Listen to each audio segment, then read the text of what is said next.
Hello students, तो last video lecture में हम लोग कवर कर चुके हैं क्लास 11 केमिस्ट्री के chapter some basic concepts of chemistry का introduction along with matter and its classification.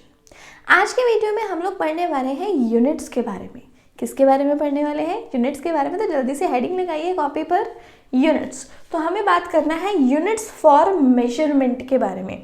तो देखो बेटा, कोई भी फिजिकल क्वांटिटी होती है, एनी फिजिकल क्वांटिटी, किसी भी फिजिकल क्वांटिटी को हम रिप्रेजेंट कर सकते हैं as a product of numerical value and its unit in which it is being expressed.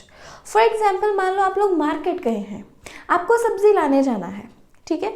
सब्जी लाने अगर आपको जाना है, या मान लीजिए आप मार्केट में कोई कपड़ा खरीदने जा रहे हैं, आप कोई भी खरीदने जाते हैं, आप एक न्यूमेरिकल वैल्यू, जैसे मान लीजिए हम कपड़ा ही खरीदने गए हैं, हम उसे बोलेंगे कि भैया हमें 5 मीटर कपड़ा दे दो। हम क्या मांगेंगे उनसे? 5 meters of that cloth piece, है ना। आपको मीटर्स में कोई चीज़ चाहिए, इंचेस में चाहिए, वो आप उसको बताओगे ना, जिससे उस पर्सन को पता चले कि एक्चुअली आप लेने क्या आए हैं। सब्जी लेने जाएंगे, मान लीजिए आपको आलू खरीदने जाना है, तो आप उसको बताएंगे आपको कितनी चीज़ चाहिए। भैया मुझे 2 किलो आलू दे दो, या फिर इस तरह से आप बोलते हैं कि भैया मुझे 1 किलो प्याज दे दो। तो वो जो आप यूज़ कर रहे हैं 2 kgs, 1 kgs। अब देखो यहाँ पे क्या है, एक न्यूमेरिकल वैल्यू यूज हो रही है और एक क्या यूज हो रहा है? यूनिट। और ये पूरी चीज मिलाकर मास को रिप्रेजेंट कर रहा है। मास एक फिजिकल क्वांटिटी है और इसको रिप्रेजेंट करने के लिए हमें एक न्यूमेरिकल वैल्यू लगा और साथ में लगा एक यूनिट। सो ये चीज़ हमेशा याद रखिएगा दैट एनी फिजिकल क्वांटिटी, कोई भी फिजिकल क्वांटिटी, जैसे टेम्परेचर की हम लोग बात करें, टेम्परेचर कितना है? 25 डिग्री सेल्सियस। 25 डिग्री सेल्सियस, ये हमने किसकी बात की? टेम्परेचर की। टेम्परेचर क्या है? एक फिजिकल क्वांटिटी।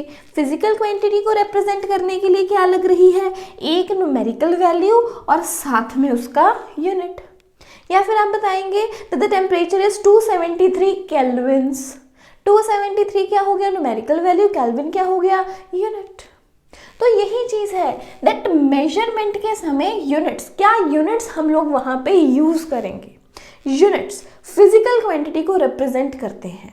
तो हमेशा याद रखिए that physical quantity is expressed as the product of the numerical value and the unit in which the physical quantity is being expressed. तो ये चीज़ आपको हमेशा से ही याद रखनी है। अभी जब हम बात कर रहे हैं यूनिट्स की, यूनिट्स रहेंगे हमारे पास 2 तरीके के। कौन कौन से? एक रहेंगे हमारे पास फंडामेंटल या फिर बेसिक यूनिट्स, दूसरे रहेंगे हमारे पास डिराइव्ड यूनिट। सबसे पहले हम लोग बात करते हैं फंडामेंटल या बेसिक यूनिट्स के बारे में। So these are those which can neither be derived from one another nor they can be further resolved into any other unit. Fundamental या फिर बेसिक, फंडामेंटल या फिर बेसिक वो यूनिट्स होते हैं जिन्हें किसी दूसरे यूनिट से डिराइव, जिन्हें किसी दूसरे यूनिट से बनाया नहीं जा सकता, जो अपने आप में फंडामेंटल है, जो अपने आप में बेसिक है, ना ही उनको किसी और यूनिट में रिजॉल्व किया जा सकता है। ध्यान से देखिए, फंडामेंटल या बेसिक यूनिट्स क्या हो गए?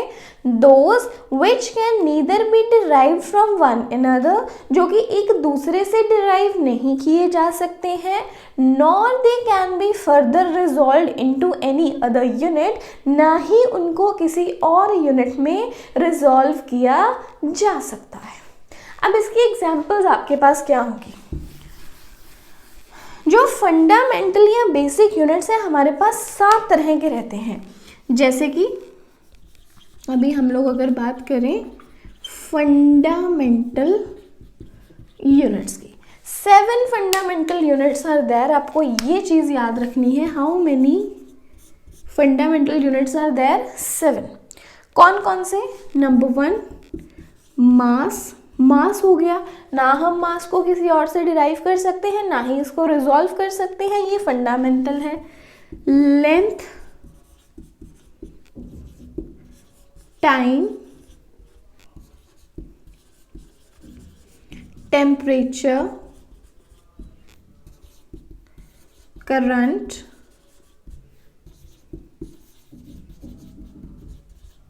luminous intensity and amount of a substance. Mass, length, time, temperature, current, luminous intensity and amount of a substance, ये हमारे साथ फंडामेंटल यूनिट्स माने गए हैं. सबसे पहले आप इसे नोट कर लीजिए. इसके बाद यूनिट्स को हम लोग फर्दर किस तरह से एक्सप्रेस कर सकते हैं वो चीज डिस्कस करेंगे. नेक्स्ट अभी हम लोग बात करेंगे सिस्टम ऑफ यूनिट्स की. सिस्टम ऑफ यूनिट्स में हमारे पास है CGS system, FPS system, MKS system and SI system. अब इसके मीनिंग क्या है? देखो यहाँ पे हमें 3 फंडामेंटल क्वांटिटीज को लेकर ये यूनिट्स जो है, ये जो सिस्टम ऑफ यूनिट्स है वो बनाए गए हैं. कौन कौन सी हम लोगों ने 3 फिजिकल क्वांटिटीज लेनी है? एक लेंथ, दूसरा मास और तीसरा टाइम. सबसे पहले हम लोग CGS को देखते हैं. C यहाँ पे रिप्रेजेंट कर रहा है सेंटीमीटर्स को. अगर लेंथ सेंटीमीटर्स में रिप्रेजेंट की जाए, मास रिप्रेजेंट किया जाए ग्राम्स में और टाइम सेकंड्स में, तो सेंटीमीटर्स, ग्राम, सेकंड, अगर इस तरह से क्वांटिटीज को रिप्रेजेंट किया जाता है तो उसे बोलते हैं हम लोग CGS सिस्टम. FPS में लेंथ रहेगी फुट में, मास रहेगा पाउंड में और टाइम रहेगा सेकंड्स में. Foot, pound, second. MKS में लेंथ रहेगी मीटर्स में. K is representing for mass, that is kilograms. And S seconds. यही जो MKS है यही हमारा स्टैंडर्ड इंटरनेशनल बन जाता है इन तीनों के लिए. स्टैंडर्ड इंटरनेशनल सिस्टम में भी जो लेंथ है that is in metres, mass in kilograms and time in seconds. तो इस तरह से ये जो CGS, FPS और MKS है ये हमारे सिस्टम ऑफ यूनिट्स हैं. SI जो स्टैंडर्ड इंटरनेशनल सिस्टम है that is similar to the MKS system for quantities such as length, mass and time. अभी आप इसको नोट कर लीजिए. इसके बाद जो मैंने आपको अदर फंडामेंटल क्वांटिटीज बताई हैं, जैसे टोटल हमारे पास 7 फंडामेंटल क्वांटिटीज हैं. वी हैव 7 फंडामेंटल क्वांटिटीज जो मैंने अभी आपको पहले लिखवाई हैं. उन सभी के SI जो यूनिट्स हैं वो मैं आपको बताती हूँ. सबसे पहले आप इसे नोट कर लीजिए. इसके बाद हम लोग फिर अदर क्वांटिटीज के भी डिस्कस करेंगे. चलिए अभी हम लोग हमारी फंडामेंटल क्वांटिटीज एक बार दोबारा से रिकॉल कर लेते हैं. हमारी fundamental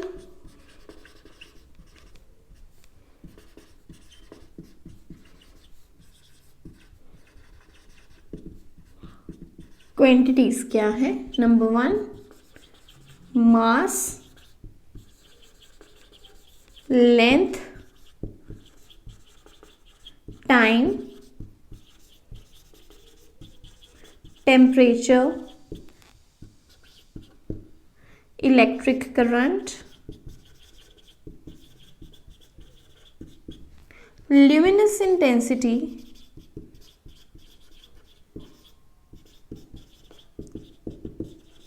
and amount of the substance.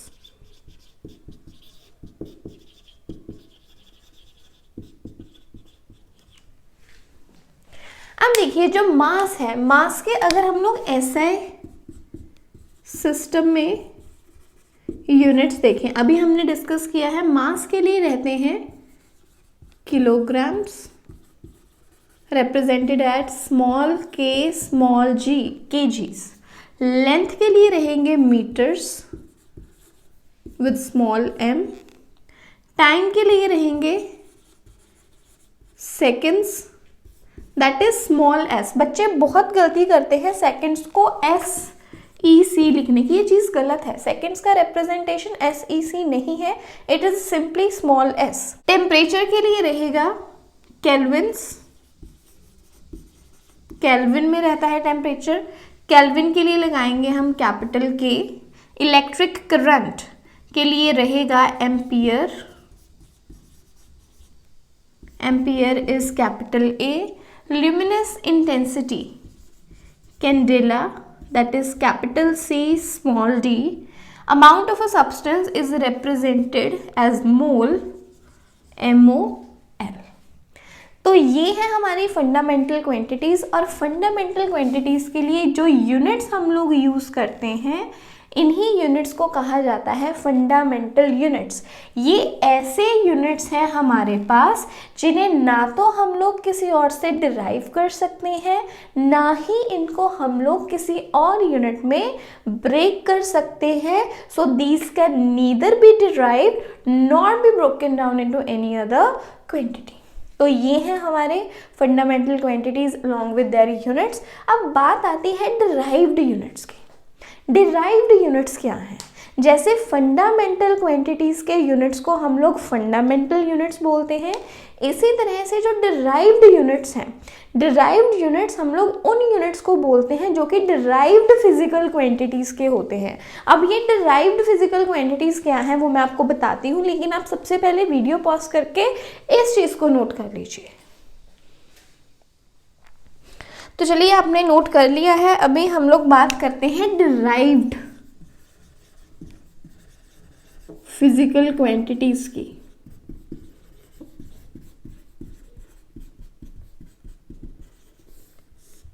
Derived physical quantities ऐसी फिजिकल क्वांटिटीज होती हैं जो कि फंडामेंटल क्वांटिटीज से डिराइव की जाती है। फॉर एग्जाम्पल, अगर मैं बात करूं एरिया की, एरिया क्या रहता है? एरिया का फॉर्मूला क्या है? एरिया का फॉर्मूला रहता है length into breadth, length into breadth. अब लेंथ के यूनिट्स क्या रहते हैं आपके पास? मीटर। जो ब्रेथ है, ब्रेथ भी एक तरह की लेंथ ही है, उसके यूनिट्स भी क्या रहते हैं? मीटर। तो एरिया के यूनिट्स क्या हो गए? Metre square. तो ये जो एरिया है, एरिया किससे बना है? लेंथ और ब्रेथ से। एरिया का फॉर्मूला क्या है? Length into breadth.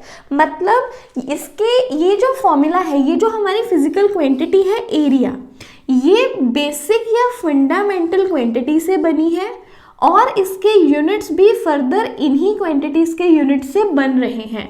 तो इसलिए ऐसी फिजिकल क्वांटिटी जो कि हमारे पास बेसिक या फंडामेंटल क्वांटिटी से बने, उसे हम लोग बोलते हैं डिराइव्ड फिजिकल क्वांटिटी। और डिराइव्ड फिजिकल क्वांटिटी के जो यूनिट्स होते हैं उन्हें कहा जाता है डिराइव्ड यूनिट्स। ऐसे ही कुछ एग्जाम्पल्स और करते हैं, जैसे कि इसी तरह से अगर हम लोग वॉल्यूम ले लें, वॉल्यूम क्या रहता है? Length into breadth into height. Length के यूनिट्स भी मीटर, ब्रेथ के भी मीटर, हाइट के भी मीटर्स, और वॉल्यूम के इस तरह से यूनिट्स क्या बन गए? Metre cube. तो वॉल्यूम का जो यूनिट है मीटर क्यूब, ये एक डिराइव्ड यूनिट है। इसी तरह से कुछ और ले लीजिए। अगर हम लोग यहाँ पे बात करते हैं डेंसिटी की, डेंसिटी का फॉर्मूला क्या रहता है? Mass upon volume. डेंसिटी का फॉर्मूला क्या रहता है? Mass upon volume. मास का एसआई यूनिट अभी हमने क्या बनाया? किलोग्राम्स। वॉल्यूम के क्या है? Metre cube. तो डेंसिटी का डिराइव्ड यूनिट क्या हो गया? किलोग्राम पर मीटर क्यूब। क्या हो गया ये? किलोग्राम पर मीटर क्यूब। इसी तरह से और भी बहुत सारी एग्जाम्पल्स हैं। सबसे पहले आप इसे नोट कर लीजिए, फिर और एग्जाम्पल्स भी कर लेते हैं। नोट कर लिया? अभी आगे बढ़ते हैं।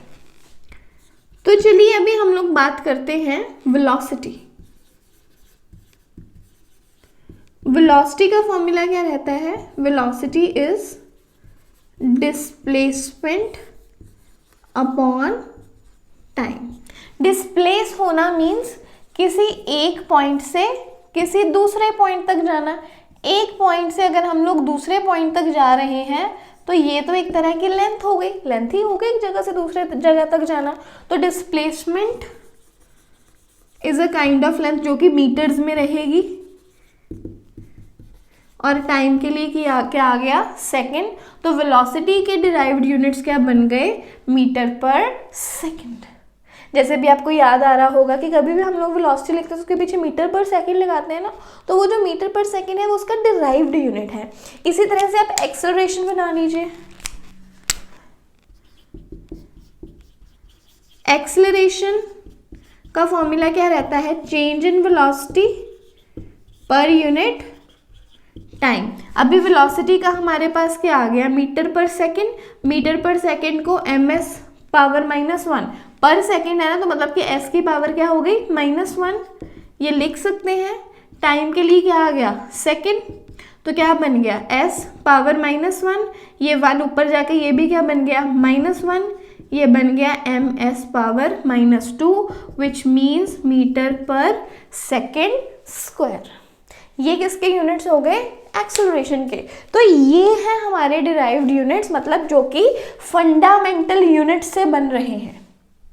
Derived units are those which are basically derived from the fundamental और बेसिक यूनिट्स। क्योंकि अब देखो एक्सेलरेशन में वेलोसिटी यूज हुआ, लेकिन वेलोसिटी में displacement which is a kind of length, तो अल्टीमेटली यहाँ पे आया तो मीटर पर सेकेंड। मीटर्स कहाँ से आया, हमारे फंडामेंटल यूनिट से। तो मतलब जिन्हें फंडामेंटल की फॉर्म में हम लोग ब्रेक कर सकते हैं, जो फंडामेंटल से बने हैं। इसी तरह से एक और एग्जाम्पल करेंगे, फोर्स। फोर्स का फॉर्मूला क्या रहता है, mass into acceleration. Force is mass into acceleration. अब देखो मास के तो हमें पता है यूनिट्स क्या होते हैं, मास के तो किलोग्राम्स में है, ये तो है फंडामेंटल, लेकिन एक्सेलरेशन फंडामेंटल नहीं है ना। एक्सेलरेशन का फॉर्मूला क्या रहता है, वेलोसिटी अपॉन टाइम। वेलोसिटी भी फंडामेंटल नहीं है, वेलोसिटी का फॉर्मूला क्या था, डिस्प्लेसमेंट अपॉन टाइम। तो ये सारा डिराइव करके हमारे पास एक्सेलरेशन का क्या आ गया था, मीटर पर सेकेंड स्क्वायर। तो मतलब यहाँ पे मास के लिए क्या आ गया, किलोग्राम, एक्सेलरेशन के लिए क्या आ गया, मीटर सेकेंड पावर -2। तो फोर्स का जो हमारे पास डिराइव्ड यूनिट है that is kilogram metre per second square. इसी तरह से और देख लीजिए, और कोई फॉर्मूला लगाइए, जैसे इम्पल्स हो गया, impulse is force into time. अब ये फोर्स के अभी हम लोगों ने डिराइव करे हैं, फोर्स के क्या है, किलोग्राम मीटर सेकेंड पावर -2, और टाइम के लिए आ जाएगा second power 1, kilogram metre base same power add हो गई, और ये बन गया किलोग्राम मीटर सेकेंड पावर -1। तो बस यही है सिंपल से हमारे पास derived physical quantities and their units. तो याद रखिएगा हमेशा जो हमारे पास यूनिट्स हैं डिराइव्ड होते हैं, फंडामेंटल होते हैं। फंडामेंटल यूनिट्स हमारे पास केवल 7 ही हैं। उन्हीं फंडामेंटल यूनिट्स से जो हमारे पास फर्दर यूनिट्स बनते हैं उन्हें कहा जाता है डिराइव्ड यूनिट्स। तो आई रियली होप आपको ये समझ आ गया होगा। इसी तरह से और फॉर्मूले प्रैक्टिस कीजिए और डिराइव्ड यूनिट्स बनाइए, सो दैट आपकी प्रैक्टिस से आप इतने एबल हो जाएं कि आपको किसी भी तरह की फिजिकल क्वांटिटी आए तो आपको उनके यूनिट्स जो हैं वो पता हो। So that was all for today's video. अगली वीडियो इससे भी और ज़्यादा अच्छी होने वाली है और ज़्यादा इंपॉर्टेंट होने वाली है, क्योंकि उसमें हम लोगों ने डिस्कस करना है सिग्निफिकेंट फिगर्स। लेकिन आपको कैसे पता चलेगा कि वो वीडियो आ गई है, उसके नोटिफिकेशंस आपको मिलेंगे तभी है। तो इसके लिए सब्सक्राइब करने के बाद बेल आइकन ज़रूर प्रेस कर दीजिए, सो दैट जैसे ही नई वीडियो आती है आपको उसके नोटिफिकेशंस मिलते रहें।